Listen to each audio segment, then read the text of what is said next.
টেকনাফ কক্সবাজার মিয়ানমারের রাখাইন রাজ্যে আরাকান আর্মির ক্ষমতা বিস্তারের পর থেকে কক্সবাজারের টেকনাফ সীমান্তে জেলেদের উপর অপহরণের ঘটনা আশঙ্কাজনক হারে বেড়েছে। গত 9 দিনের ব্যবধানে 51 জন বাংলাদেশি জেলেকে অস্ত্রের মুখে অপহরণ করেন মিয়ানমারে নিয়ে গেছে আরাকান আর্মি। এদের মধ্যে টানা 4 দিনেই অপহৃত হয়েছেন 46 জন জেলে।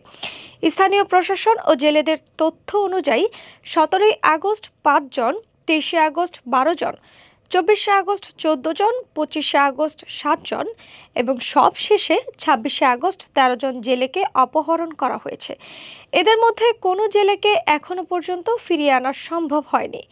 জেলে ও ট্রলার মালিকরা জানিয়েছেন, আরাকান আর্মি স্পিডবোট নিয়ে শাহপরীর দ্বীপের কাছাকাছি নাফ নদের নাইক্ষ্যারদিয়া এলাকায় জেলেদের ধাওয়া করছে। শুধু তাই নয়, তারা বাংলাদেশের জলসীমানার ভেতরে ঢুকেও জেলেদের ধরে নিয়ে যাচ্ছে। এতে করে জেলেদের মধ্যে বড় ধরনের আতঙ্ক বিরাজ করছে। এমনকি 26 আগস্ট আরাকান আর্মির ধাওয়ায় একটি ট্রলার ডুবির ঘটনা ঘটে, যেখানে কোস্টগার্ড 6 জন জেলেকে জীবিত উদ্ধার করে।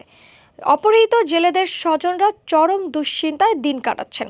ট্রলার মালিকরা জানান, আরাকান আর্মি অপহৃত জেলেদের মাঝে মধ্যেই ফেরত দিলেও তাদের মাছ এবং জাল লুট করে নিয়ে যায়।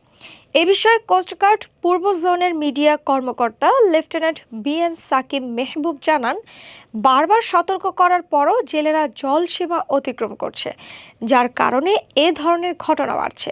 তবে নাফ নদে কোস্টগার্ডের টহল জোরদার করা হয়েছে এবং জেলেদের জলসীমা অতিক্রম না করার জন্য সতর্ক করা হচ্ছে।